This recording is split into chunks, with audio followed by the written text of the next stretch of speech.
విలక్షణమైన నటనకి పరిపూర్ణమైనటువంటి రూపం కోటా శ్రీనివాసరావు గారు. మహానటుడు, ఒక లెజెండరీ క్యారెక్టర్ యాక్టర్. మా ఇద్దరి నట ప్రస్థానం కూడా ఒకే సినిమాతో ప్రారంభమైంది. అది ప్రాణం ఖరీదు. అఫ్కోర్స్ ఇక్కడే నారాయణమూర్తి ఉన్నాడు. నారాయణమూర్తి కూడా ఆ సినిమాతోనే ప్రారంభమైంది అనుకోవచ్చు. సో సుదీర్ఘమైనటువంటి ఈ నట ప్రస్థానంలో మా అనుబంధం వెనవేసుకోవడం అంతా ఇంత కాదు. ఆయనతో నటిస్తున్నప్పుడు తెర మీద ఆయన నటనను చూసి అద్భుతం అనుకోవడం వేరు. వ్యక్తిగతంగా 1-to-1 కూర్చున్నప్పుడు ఆయన చేసే చమత్కారాలు కానీ, చెప్పే జోకులు కానీ అవి ఆద్యంతం చాలా ఉత్సాహపరుస్తుంది. అయితే షూటింగ్ ఉందంటే కనుక ఇవాళ కోట శ్రీనివాసరావు గారు ఉన్నారు, ఇవాళ చాలా హుషారుగా బాగుంటుందని ఉత్సాహంతో వెళ్ళేవాళ్ళం. అలాగా ఆయనతోటి ఒక అనుబంధం పెనవేసుకు వెళ్ళింది. ఇంకా ఆయన చేయలేని క్యారెక్టరు, చేయని క్యారెక్టరు, మాట్లాడని యాస, మాండలికాలు లేవనే చెప్పాలి.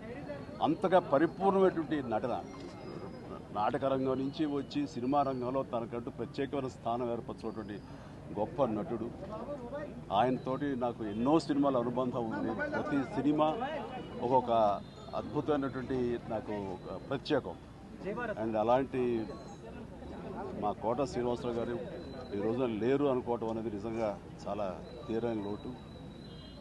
అండ్ ఇది వాళ్ళ కుటుంబానికి, పరిశ్రమకి తీరని లోటు. అలాంటి మహానటుడు, అలాంటి వైవిధ్య పాత్రలు పోషించేటటువంటి విలక్షణమైన నటుడు మళ్ళీ వస్తారని అనుకోవటం లేదు. అలాంటి నటుడు మనకు దొరకరేమో కూడా, ఉండరేమో కూడా. అది ఎవరు పూర్తి చేయటువంటి చాలా భారీ నష్టం పరిశ్రమకి. వారి ఆత్మనికి శాంతి చేకూరాలని భగవంతుడు ప్రార్థిస్తూ, వారి కుటుంబ సభ్యులకి ప్రతి ఒక్కరికి నా ప్రగాఢ సానుభూతిని తెలియజేస్తున్నాను. నమస్కారాలు.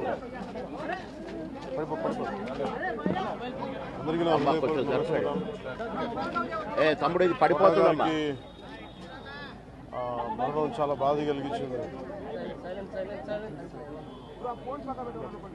ఇప్పుడు బాబు మోహన్ గారు కానీ, కోటా గారు కానీ ఇద్దరు ఇప్పుడు యాదృచ్ఛికంగా వారు కూడా ఇక్కడ ఉండటం జరిగింది.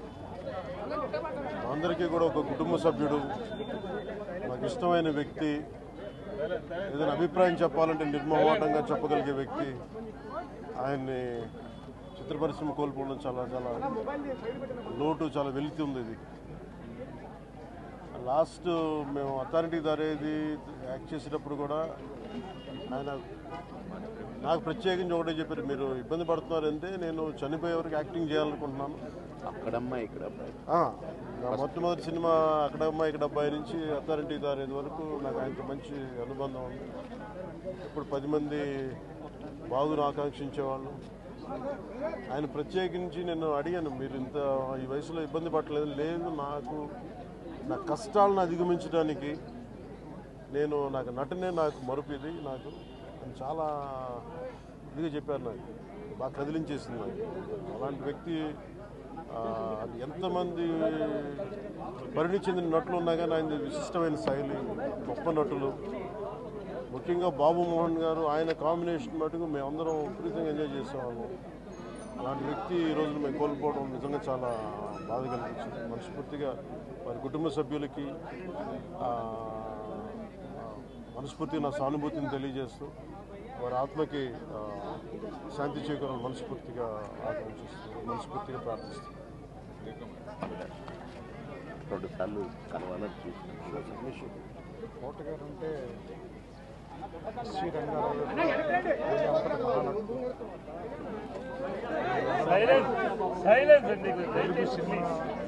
క్యారెక్టర్ నటుల్లో చరిత్ర ముగిసిపోయింది నేను భావిస్తున్నాను. నాకు ఫాదర్ ఫిగర్. అంత గొప్ప నటుడిని కెమెరా వెనకాల నుంచి చూసే అదృష్టం చాలాసార్లు ఆయనతో పనిచేసే అవకాశం దొరికింది. చాలా అదృష్టంగా భావిస్తున్నాను. వ్యక్తిగతంగా కూడా ఆయనతో నాకు చాలా పరిచయం. ఆయన ఇంటికి కూడా రావటం, సినిమా షూటింగ్ చేసిన సమయంలో కూడా ఆయనతో మాట్లాడటం చాలా బాధాకరమైన ఆత్మ శాంతి కలగాలని ఆయన కుటుంబానికి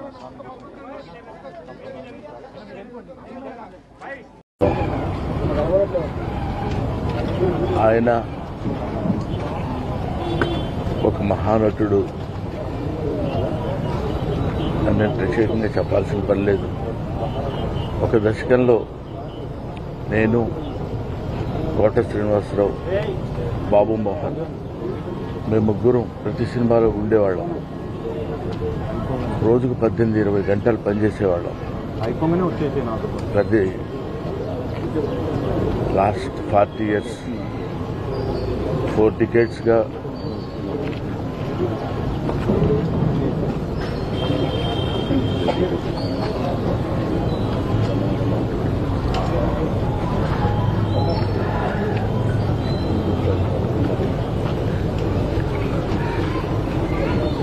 అరే ఒరే అనుకుంటూ కలిసి ఉన్నాం.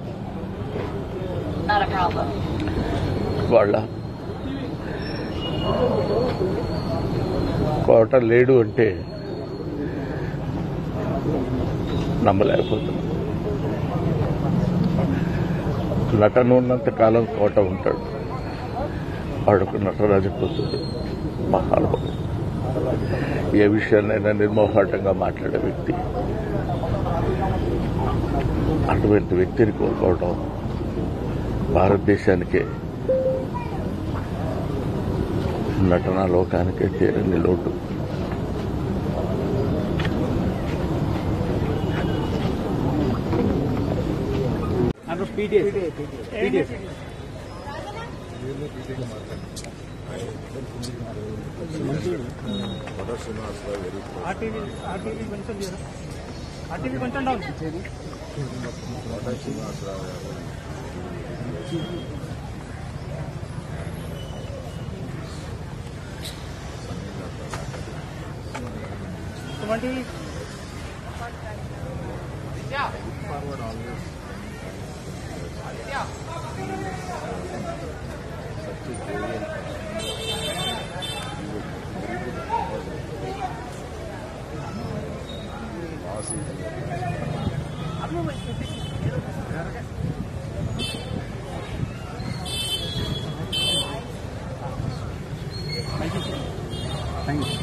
ప్రొడ్యూసర్కి డైరెక్టర్కి ఆయన అంత ఫ్రెండ్లీ యాక్టర్ అంటే ఏదైనా చేశారు. కాల్ చేయడం కానీ అసలు ఆ సినిమా కోసం, తెలుగు సినిమా కోసం, తెలుగు ప్రొడ్యూసర్స్ కోసం ఏదైనా రెడీ రైల్లో తీర్చడం వర్షాల్లో శాంతి కలగాలి.